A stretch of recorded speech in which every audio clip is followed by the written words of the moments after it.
am Nadine Carty-Keynes, and thank you for joining us at the Nevis Emergency Operations Center, EOC, today, Monday, 27th July 2020, for an update on the situation regarding the novel coronavirus, COVID-19, here on Nevis. I want to take this opportunity, as always, to welcome all of you who are viewing, and I want to also thank our media houses for joining us each and every week. All questions will be taken at the end after each person would have presented. The Nevis COVID-19 briefing will be aired on Mondays at 8:30 p.m. on Nevis Television. Of course, you have the opportunity to look at this briefing on the YouTube channel and Facebook pages of Nevis Television, Nevis HBU, and Nevis Disaster Management Department pages. Again, you have another opportunity to listen to the briefing on Von Radio every Tuesday at 1 p.m. This evening, I'd like to welcome a few speakers, Mr. Brian Dyer, Mr. Lyndon David, Dr. Judy Nisbet, Mr. Donovan Herbert, Senior Manager of the St. Kitts Nevis Social Security Board, and Ms. Jadine Yard, CEO of the Nevis Tourism Authority. First, I'd like to welcome Mr. Brian Dyer, who will provide his updates from the EOC. Good evening, all. I'd like to start with some weather information. Tropical weather outlook from the National Hurricane Center. At 2 p.m. this afternoon, this information is for the North Atlantic, the Caribbean Sea, and the Gulf of Mexico.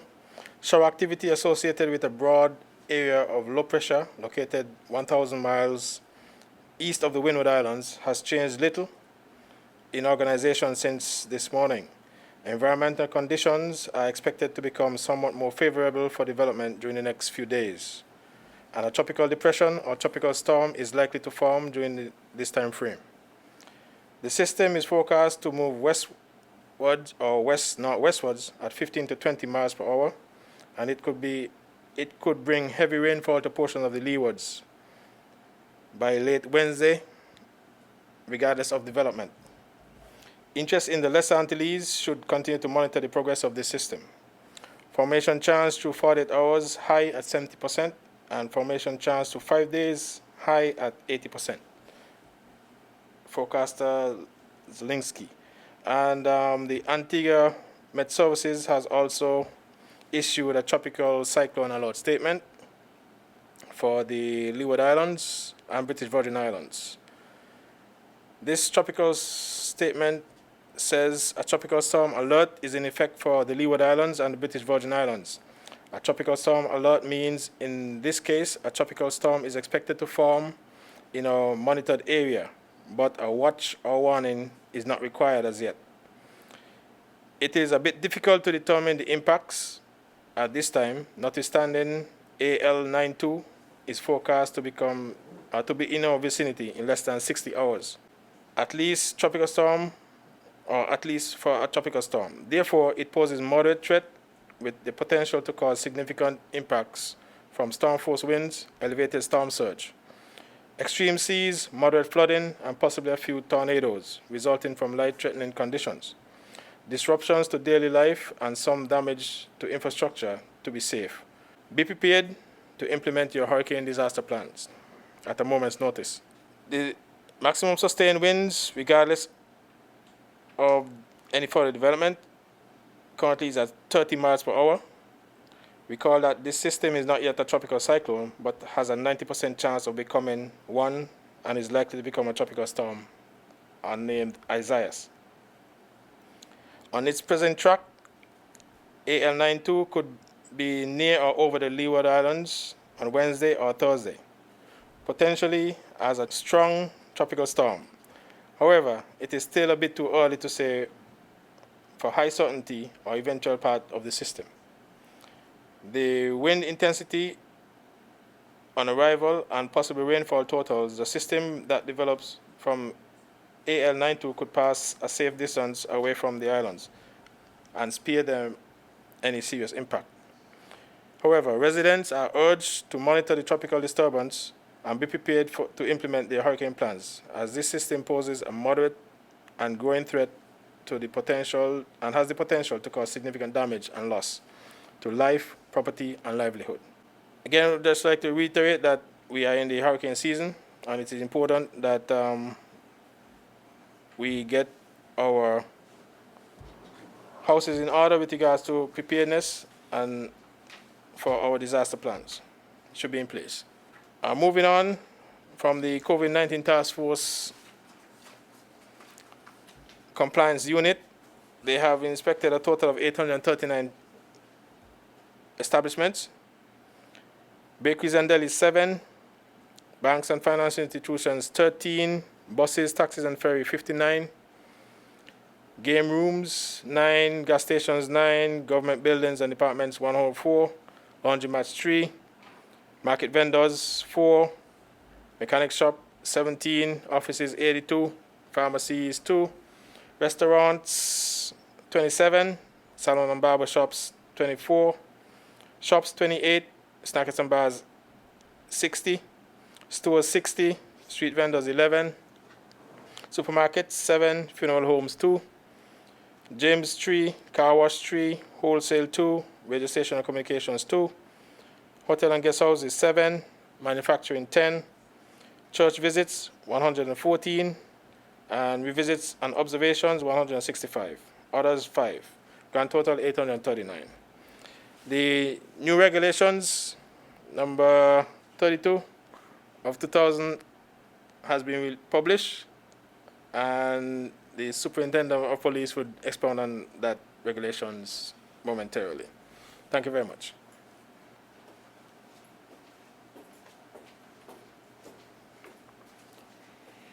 And now welcome Superintendent David to provide his information and expound.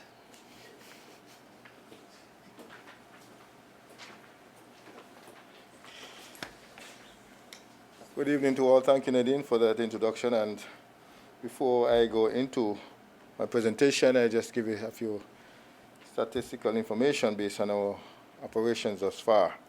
Thus far, we have conducted 1,236 patrols, both foot and mobile. We have conducted 107 vehicle checkpoints. And we are saying to persons who will be coming across the police from time to time to continue to comply with the instructions given to stop, and also to produce driver's license and give you a reason why you're on the road, especially after the curfew time has started.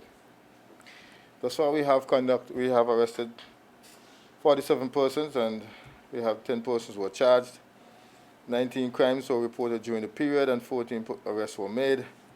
We had 5,568 vehicles were stopped during our operations, and we have 11 persons who were informed that they would be summoned. We are now operating under our new regulations, Statutory Rules and Orders number 32 of 2000, Emergency Powers COVID-19 11.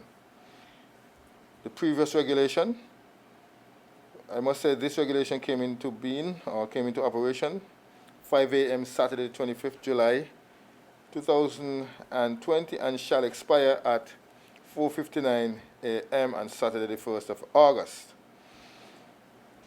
These regulations are practically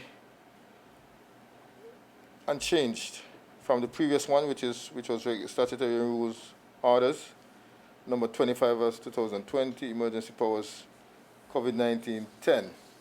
We're just seeing that we continue with what we were doing, and as we make preparations to see how we will deal with things in the future as we look at things going forward.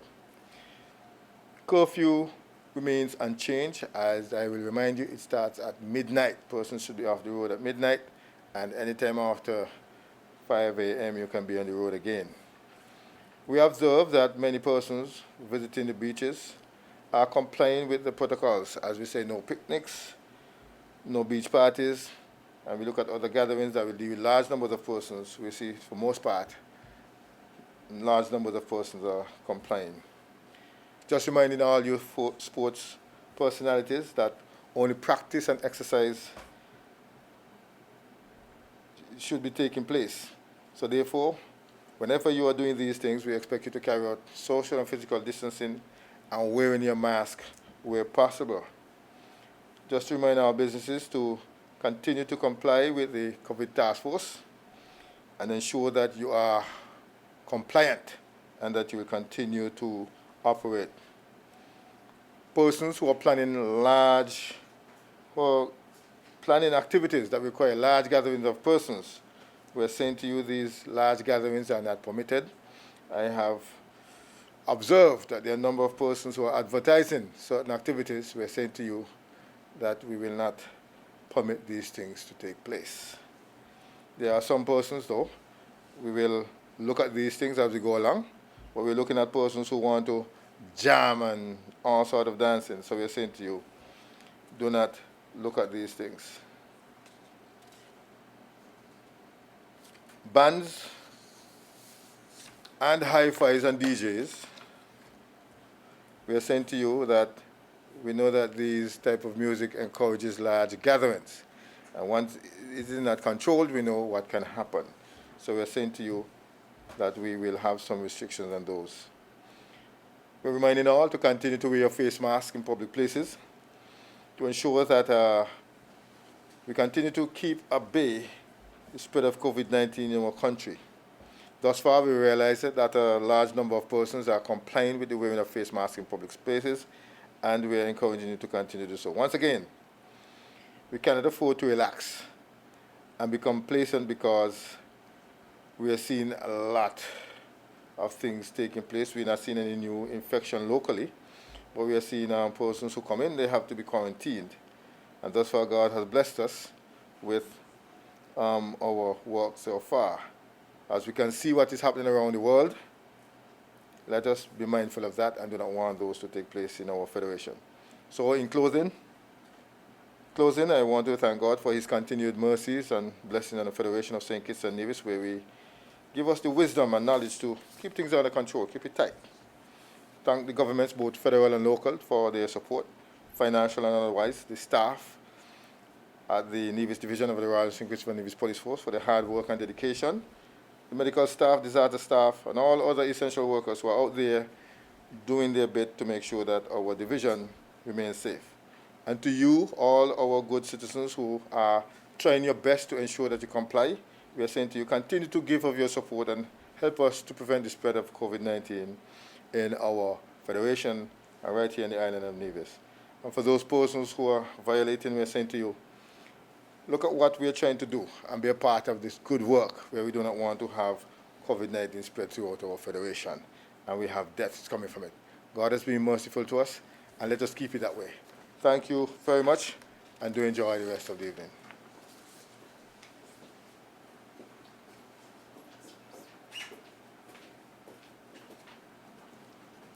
Thank you so much, Superintendent David. I'd now like to welcome Dr. Judy Nisbet, Chair of the Nevis COVID-19 Task Force, to provide her updates. Thank you, Nadine. Good evening to everyone. As of yesterday, 26th July, there were about 16 million confirmed cases of COVID-19 worldwide and over 640,000 deaths. The most affected countries continue to be the United States of America, Brazil, and India, along with South Africa and Russia. And the numbers continue to increase dramatically in this pandemic. In the Caribbean, as of Friday last, there were 92,576 cases, with 42,647 recovered cases. So we're having a large number of recoveries. There were 1,628 deaths as of Friday last. In Nevis, as of 2 p.m. today, we have tested 197 persons, 193 are negative, 4 positive. We have 13 persons in quarantine currently, and we have released so far from quarantine since March 287 persons. Now, I just want to remind persons that in terms of the spread of COVID, the greatest responsibility lies with you. We appeal to persons to remember how the virus is transmitted. The virus is transmitted via droplets. So I want persons to remember the importance of social distancing. So if you're in groups, for example, we ask you to stay at least 3 feet away from others. You can converse still with persons 3 feet away from you.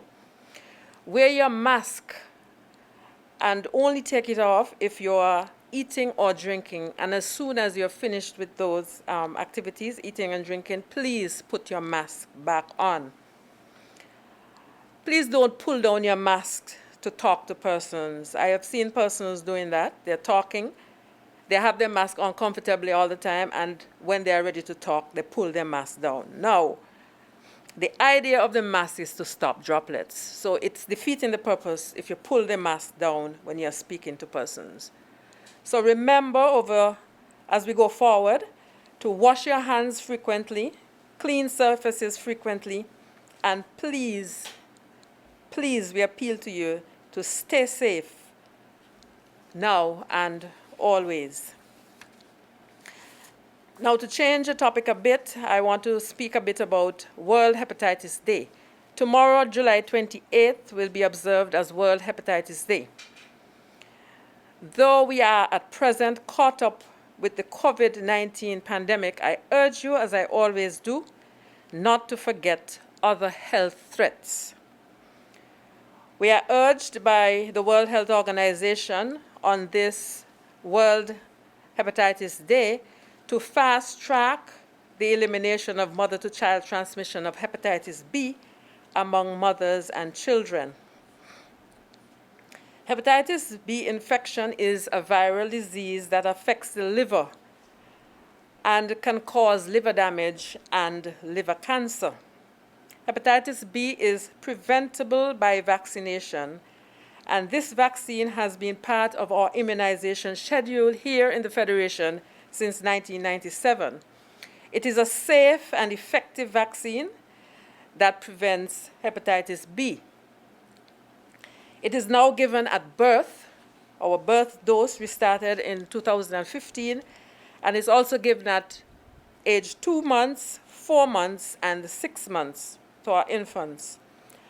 Our aim is that no child growing up in this era should die of hepatitis B or go on to develop liver cancer secondary to hepatitis B later on in life. For 2019, we had impressive coverage of 96% of all infants receiving the vaccine.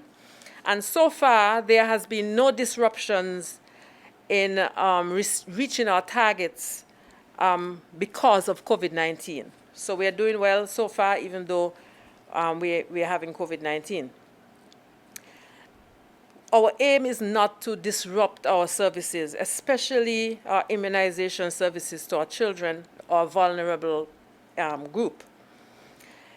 The vaccine is also given to adults in 3 doses, especially persons through their occupation may be exposed to bodily fluids.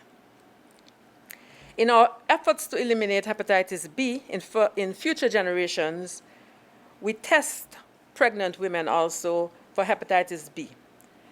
And if found positive in pregnancy with high viral loads of hepatitis B, these women are treated with antiretroviral treatment to prevent mother-to-child transmission of the virus so that their infants would be protected. And then we also protect the infants even further by administering hepatitis B immunoglobulin at birth along with the birth dose of hepatitis B. So as the public is aware, we have successfully eliminated mother-to-child transmission of HIV and syphilis in St. Kitts and Nevis, and now we aim to eliminate hepatitis B also. A hepatitis-free future is within our reach. WHO is calling on all countries to work together to eliminate viral hepatitis as a public health threat by 2030. Viral hepatitis is an inflammation of the liver that can cause a range of health problems, including severe liver disease and liver cancer. There are 5 main strains of the hepatitis virus. Together, hepatitis B and C cause an estimated 1.3 million deaths each year. In the midst of the COVID-19 pandemic, viral hepatitis continues to claim thousands of lives every day. Hepatitis B is most commonly transmitted from mother to child, during delivery and in early childhood. Hepatitis C is most commonly transmitted by exposure to blood through unsafe healthcare procedures and injection drug use. WHO's Global Hepatitis Strategy outlines ambitious targets to achieve elimination of viral hepatitis by 2030. These include reducing new hepatitis infections by 90% and reducing deaths by 65% compared to 2015 levels.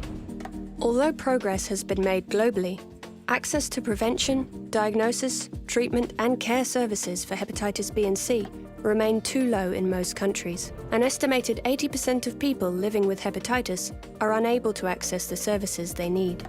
A hepatitis-free future is achievable, but only through a global and united effort. All newborns should be vaccinated against hepatitis B at birth, followed by at least 2 additional doses. All pregnant women should be routinely tested for hepatitis B, HIV and syphilis, and receive treatment if needed.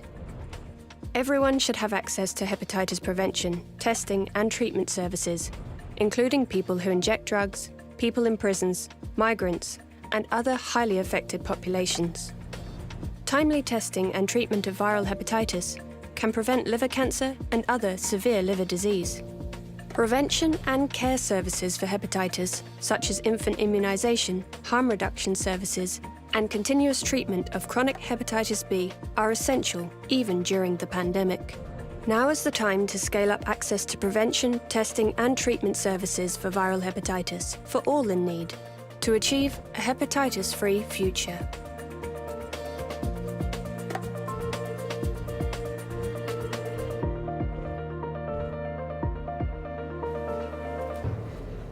Thank you, Dr. Judy Nisbet, for your update. I'd now like to welcome Ms. Jadine Yard, CEO of the Nevis Tourism Authority, to provide an update.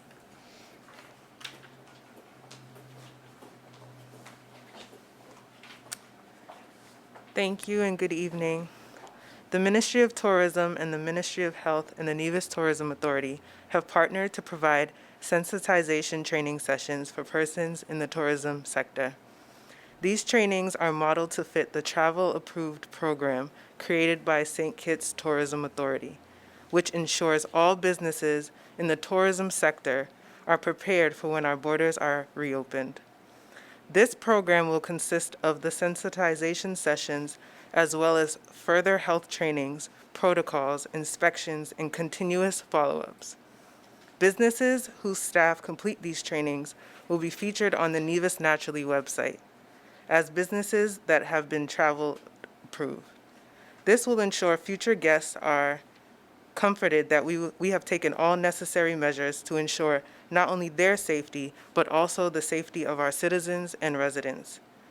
The training sessions began today, Monday, July 27th at NEPAC. Thank you.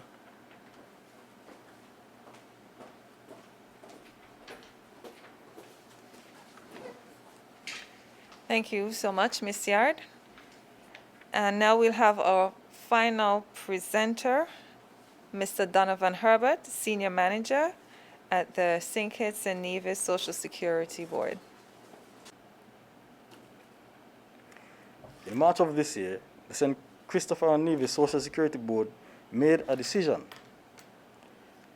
to provide financial support to persons negatively affected by the COVID-19 virus and the measures taken in the interest of preserving public health. The support is in the form of grants to supplement the lost earnings of persons who are laid off or who worked reduced hours. The maximum benefit is $1,000 per month for the months of April, May, and June. So far, we've disbursed 22,583 payments, totaling $18.66 million. On Nevis, as at the 24th July, we have processed some 2,409 claims with 1,666 approved for payment, totaling $3.52 million. Usually, or on average, there are some 5,400 to 6,000 persons employed here on Nevis. So we see now the significance of the support that is provided, especially considering we've received 2,409 claims. Payments are currently ongoing, and we would like to thank the public for their patience and their cooperation, and we expect that those who have not received payments as yet will receive so very shortly. All right, thank you. Thank you so much, Mr. Herbert, for your update. I'd now like to open up for questions from our media persons, if they have any. I have a question from Daniel Moore, Vaughan Radio, for Social Security. There are persons who have not received their checks from the COVID-19 Relief Fund. Is there any provision to allow persons to collect their checks, although the fund was for 3 months in the first instance? It's a very good question, and thank you for that question. And yes, payments are being processed continually, and persons who have not received any payment as yet, once they have been approved, their payment is going to be made in short order. I can say that we have had, since last week, we've got about 450 checks to disburse. Our staff will call those persons to inform them and also instruct them as the best time for them to come and collect their checks. This way, there would not be any unneeded congestion at the office. And so just be patient with us. Your payment is forthcoming. All right? Monique Washington of the St. Kitts Nevis Observer. Dr. Judy Nisbet, when it comes to wearing face masks, do cloth masks become ineffective over a period of time? How can persons ensure their mask is doing what it should? Thank you, Monique.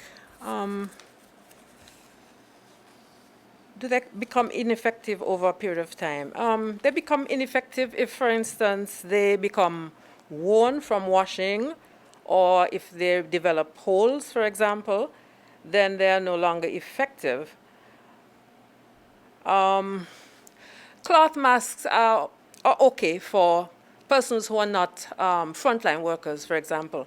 The idea of a mask is to be able to capture the droplets that are coming from your mouth or your nose and not reaching others. So cloth masks are enough for persons who are not frontline workers.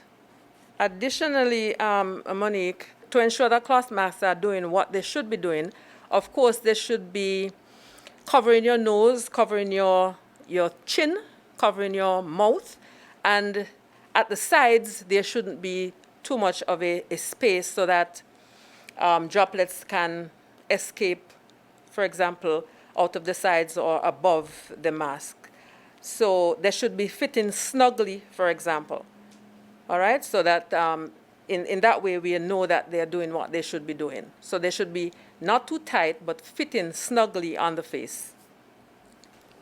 Thank you, Dr. Judy Nisbet. I also have another question from Monique Washington for Mr. Herbert of Social Security. A number of persons are now being laid off from their jobs. However, the Social Security assistance has expired. What assistance from Social Security can these persons receive that are currently being laid off? Yes, thank you very much for that question. It's a very good question. But at this time, I would like to say that the administrators of the fund are the ones who would make that determination. Thank you. Okay, thank you.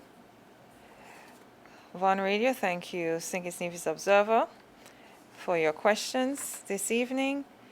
And I want to say thank you to all our presenters and to the media houses. And I also want to take the opportunity to remind persons to stay updated on the new SRNO that Superintendent David would have indicated.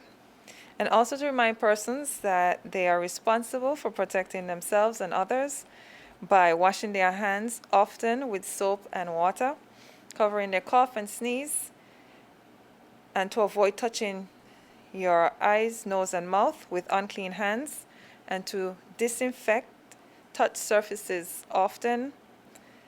Eat your vegetables and fruits, drink plenty of water, and get as much exercise in as you possibly can. And to practice social/physical distancing, and to use your face mask or face covering when in public. And if you're sick, stay at home. Again, we have our hotline number, 311 or 661-5051. And of course, you have the opportunity to sign up for the Nevis Health app, which is an opportunity for persons to self-monitor for signs and symptoms suggestive of COVID-19 at kn.unhin.org. And together, we can fight COVID-19 by using this piece of technology. I want to take this opportunity to thank persons from the Nevis Disaster Management Team, Nevis Television, Caribbean Digital Display Limited, Cornerstone, staff of the Health Promotion Unit, and the Nevis COVID-19 Task Force members for making this briefing possible. I am Nadine Carty-Keynes, and please join us on Monday, 10th August at 8:30 p.m. for another Nevis EOC briefing on Nevis Television. Thank you for viewing, and please do stay safe.